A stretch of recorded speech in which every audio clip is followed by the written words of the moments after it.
এয়া আমি ঘৰৰ পৰা যাত্ৰা আৰম্ভ কৰিবলৈ ওলাইছোঁ। লাগেজ গাড়ীত উঠাই লৈছোঁ। এতিয়া আমি ফাৰ্ষ্ট যাম গুৱাহাটী এয়াৰপৰ্টলৈকে। আমাৰ ফ্লাইট আছে। গুৱাহাটীৰ পৰা আমি যাব লাগিব কলকাতা এয়াৰপৰ্টলৈকে। তাৰ পৰা আকৌ ফ্লাইট আছে আমাৰ। তাৰ পৰা আমি ক'লে যাওঁ আমাৰ ফাইনেল ডেষ্টিনেশ্যন কি, সকলো সবিশেষ জানিবলৈ ভিডিঅ'টো শেষলৈকে চাই থাকক। এয়া গাড়ীৰ দৰ্জা মই বন্ধ কৰি ল'লোঁ। সেয়া মোৰ হিৰৰ মুখত হাঁহি চাওক, এটা এক্সাইটমেণ্ট, নতুন জেগালৈ যোৱাৰ, নতুন নতুন এক্সপিৰিয়েঞ্চ লোৱাৰ। ফ্লাইটত আমি বহিলোঁ। এতিয়া আমি উৰা মাৰিম আমাৰ ফাইনেল ডেষ্টিনেশ্যনলৈকে। তাৰে মাজতে আমি কলকাতা এয়াৰপৰ্ট আমি ৰখিছিলোঁ। তাত আমি আকৌ ফ্লাইট চেঞ্জ কৰিছোঁ। তাৰ পৰা আমি আহি গ'লোঁ আমাৰ ফাইনেল ডেষ্টিনেশ্যন অন্ধ্ৰ প্ৰদেশ, অৰ্থাৎ আমি আহিছোঁ ভাইজাগ এয়াৰপৰ্টলৈকে। আমি যিখন হোটেল বুক কৰিছিলোঁ সেই হোটেলৰ ৰুমটো আপোনালোকে চাওক। ৰুমটো ভালেই লাগিছে আৰু যিখিনি দৰকাৰী সামগ্ৰী সকলোখিনি ইয়াৰে ভিতৰত আছে, ৰুমটোৰ ভিতৰতে আছে। আজি আমি এয়া পোছাক পৰিধান কৰিম দুয়ো। এয়া আমাৰ ফাইনেল লুক। হিৰক খুব হেণ্ডচাম লাগিছে, মাজত সৰু সৰু ধেমালিবোৰ। এতিয়া আমি যাবলৈ ওলালোঁ দুয়ো। আজি আমাৰ অন্ধ্ৰ প্ৰদেশত প্ৰথম দিন আৰু আজি আমি বিভিন্ন ঠাই ঘূৰিম আৰু আপোনাক দৃশ্যবোৰ দেখাই থাকিম। ধুনীয়া ধুনীয়া চাই থাকিব ভিডিঅ'টো। কমপ্লিট ৰেডি হৈ হোটেল ৰুমৰ পৰা আমি ওলাই আহিলোঁ কিবা অলপ খোৱাৰ বাবে। ভাবিলোঁ যে একেবাৰে লাঞ্চ কৰিয়েই খুব সুন্দৰ প্ৰসিদ্ধ স্থান কৈলাশগিৰি দৰ্শন কৰিবলৈ যাম। প্ৰথমতে আমি এখন ভাল ৰেষ্টুৰেণ্ট বিচাৰি গ'লোঁ। বিচাৰি এখন ভালেই ৰেষ্টুৰেণ্ট পালোঁ। ৰেষ্টুৰেণ্টখনৰ ভিতৰ ভাগো ধুনীয়াই হয়। তাৰ অকণ পিছতে মহিলা কৰ্মচাৰী এগৰাকীয়ে আমাক সুধিলে যে আমি ষ্টুডেণ্ট নেকি, আমি দুয়ো পঢ়িবলৈ আহিছোঁ নেকি অন্ধ্ৰ প্ৰদেশত। তেতিয়া আমি ক'লোঁ যে দুয়ো আমি হাজবেণ্ড ৱাইফ হয় আৰু ইয়াত দুয়ো ঠাই চাবলৈকে আহিছোঁ। তেনেকৈ তেখেতো হাঁহি দিলে, আমাৰো অকণ হাঁহি উঠিলে। অৰ্ডাৰ কৰা অনুযায়ী বনলেছ ফিছ, ৰাইচ, ডাল আহি পালে আৰু এয়া ভোজন কৰি আমি কৈলাশগিৰিলৈকে ৰাওনা হ'লোঁ। ফাইনেলি আমি আহি পালোঁ কৈলাশগিৰি। কৈলাশগিৰি এখন ওখ পাহাৰ হয়। 173 মিটাৰ উচ্চতাত আছে এই পাৰ্কখন, কৈলাশগিৰি পাৰ্কখন। পাহাৰৰ শিখৰত আছে। কৈলাশগিৰিৰ এণ্ট্ৰি ফিজ 10 টকা। 10 টকাকৈ আমি দুটা টিকট আমি লৈ ল'লোঁ, এণ্ট্ৰি কৰিলোঁ। এতিয়া কথাটো হ'ল কৈলাশগিৰিলৈকে আমি কিহেৰে যাম।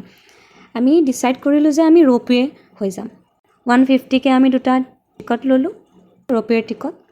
এই ক্ষেত্ৰত ৰ'পৱে আমি এইবাবেই ছিলেক্ট কৰিছোঁ যাতে কম সময়তে পাহাৰৰ তলৰ পৰা ৰ'পৱেৰ মাধ্যমেৰে পাহাৰৰ ওপৰলৈ যোৱাটো হৈছে এক আনন্দময় যাত্ৰা, য'ত আমি কম সময়তে এক যাত্ৰাটোৰ আনন্দ ল'ব পাৰোঁ আৰু চৌপাশৰ খুব ধুনীয়া ধুনীয়া সুন্দৰ দৃশ্যবোৰ আমি উপভোগ কৰিব পাৰোঁ। ৰ'পৱেলৈকে আমি গৈ আছোঁ খটখটি বগাই। এয়া চাওক কি সুন্দৰ এজাক মৃদু বতাহ গাত লাগিছে, ধুনীয়াকৈ বতাহ বলি আছে।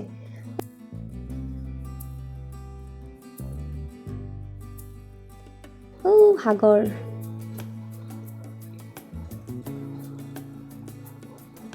চাওক ভিউটো কি সুন্দৰ, দেখিয়ে মনটো ভাল লাগি গৈছে। ভিডিঅ'টো চাই থাকিব।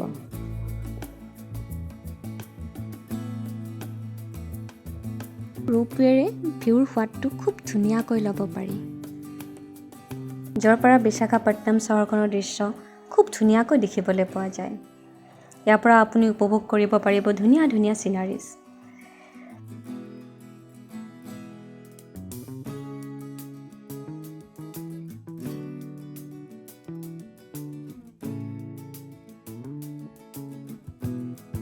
ফাইনেলি পাই গ'লোঁ কৈলাশগিৰি পাৰ্ক। চাওক এনেকৈ ৰ'পৱে হৈ অহা যোৱা কৰে।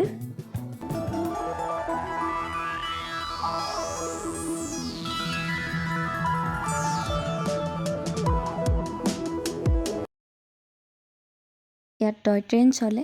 এই টয় ট্ৰেইনৰ জৰিয়তে কৈলাশগিৰি পাহাৰখনৰ চৌপাশৰ দৃশ্য আপোনালোকে উপভোগ কৰিব পাৰিব।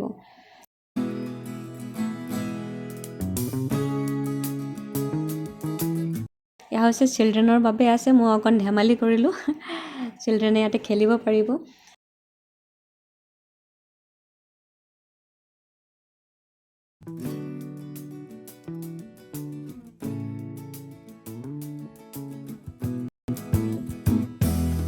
বলক আমি যাওঁ ভগৱান শিৱ আৰু মাতা পাৰ্বতীৰ বিশাল প্ৰতিমাৰ ওচৰত। 2003ত অন্ধ্ৰপ্ৰদেশ চৰকাৰে কৈলাশগিৰিক অন্ধ্ৰপ্ৰদেশৰ সৰ্বশ্ৰেষ্ঠ পৰ্যটনস্থলীৰ ৰূপত সন্মানিত কৰিছিলে।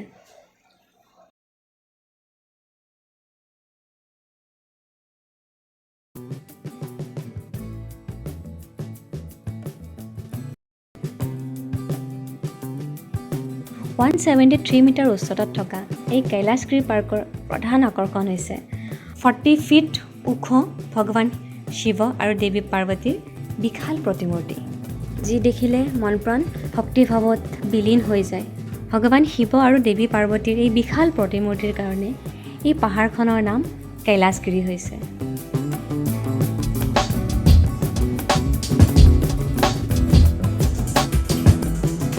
এয়া স্কাই চাইক্লিং কৰি আছে, চাবলৈ খুব ধুনীয়া লাগিছে।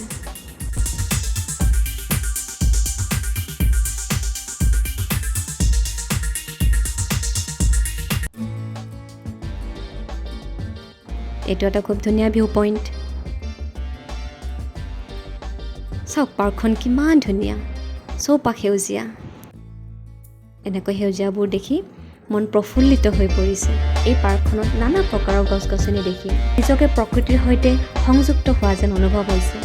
গতিকে আমি অগ্ৰজসকলে অহা জেনেৰেশ্যনৰ কাৰণে, নিউ জেনেৰেশ্যনৰ কাৰণে এনেকুৱা ফল দিব পৰা গছ গছনি ৰুব লাগে, যাতে তেওঁলোকে তাৰে ফল খাব পাৰে আৰু সেই জেনেৰেশ্যনৰ যাতে নেক্সট জেনেৰেশ্যনৰ কাৰণে গছ গছনি ৰুৱে।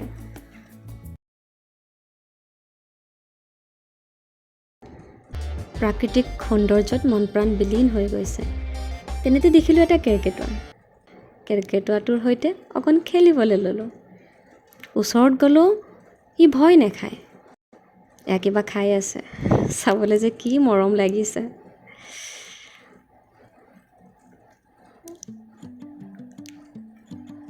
লাহে লাহে দৌৰে, বেছি ভয় নাখায়। আমাৰ ইয়াৰে কেৰ্কেটুৱাবোৰে খুব ভয় কৰে। শালিকা এজনীও দেখিলোঁ। মোৰ হিৰ'ও গ'ল অকণ খেলিবলৈ। কেৰ্কেটুৱাটো বিচাৰি গ'ল, কিন্তু মোৰ হিৰোৱে গমেই নাপায় কেৰ্কেটুৱা আগত আছিলে গছডালৰ, দেখিয়ে নাপালে। তেনেকৈ আমি অলপ ধেমালিও কৰিলোঁ। এনেকৈ টয় ট্ৰেইনৰ পথেৰে আমি দুয়ো হাতে হাত ধৰি খোজত খোজ মিলাই আগবাঢ়ি আছোঁ। আৰু এনেকৈ জীৱনৰ বহু দূৰ বাট আকৌ আগুৱাব আছে। তেনেস্থলত এটা গান মোৰ মনলৈ আহিল।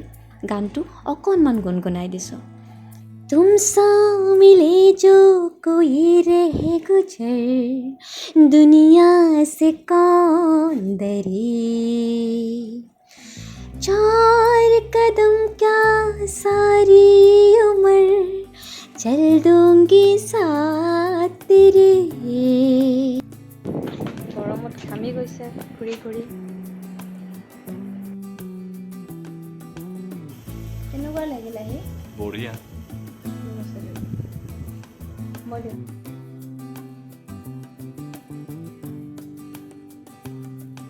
হৈ গৈছে ক্লিন। এতিয়া আমি গৈ থাকোঁ আৰু আপোনালোকক দেখাই থাকিম।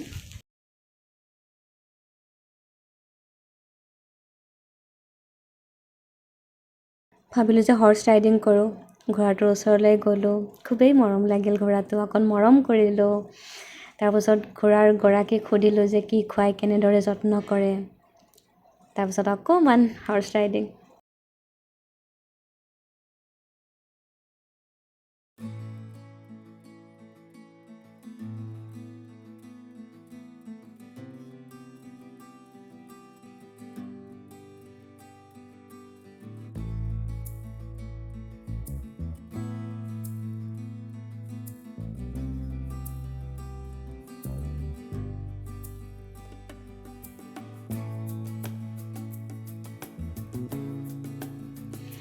চাওকচোন সাগৰখন, বতাহজাক, গছ গছনিবোৰ, কি যে মনোমোহা প্ৰাকৃতিক দৃশ্য।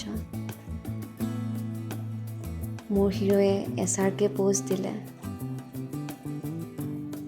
প্ৰকৃতিৰ বুকুত দিও বিলীন হৈ গৈছে।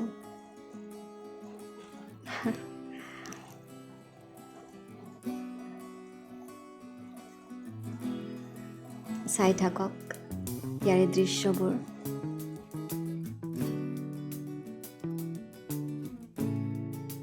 যি চাবলৈ বহু মানুহ ইয়ালৈকে আহে। আৰু ইয়াতে আছে টাইটানিক ভিউ পইণ্ট, যিয়ে ইয়াক এক অসাধাৰণ পৰ্যটন স্থান কৰি তুলিছে। সঁচাই কৈলাশগিৰি খুব চাবলগীয়া, আপোনালোকে ইয়াত আহিব। আমি ৰিটাৰ্ণ হ'বলৈ ল'লোঁ কৈলাশগিৰিৰ পাহাৰৰ তললৈকে। ৰ'পৱেত আকৌ উঠিলোঁ, এইটো আমাৰ ৰাউণ্ড ট্ৰিপ আছিলে। আমি এতিয়া উভতিলোঁ।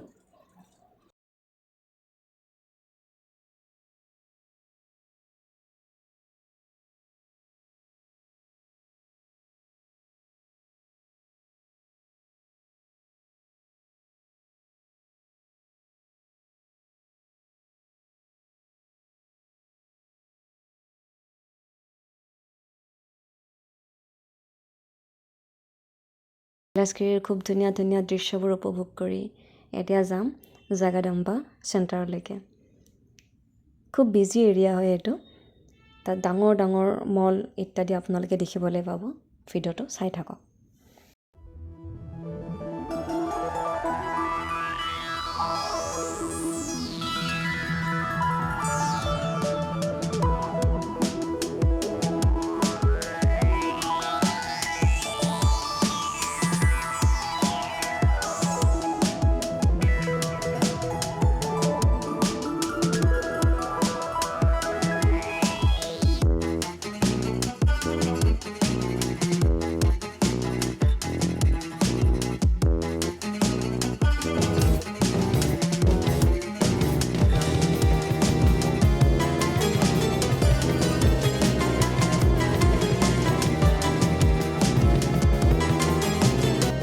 ক্লক টাৱাৰটো চালে চাই থাকিবৰ মন যায়।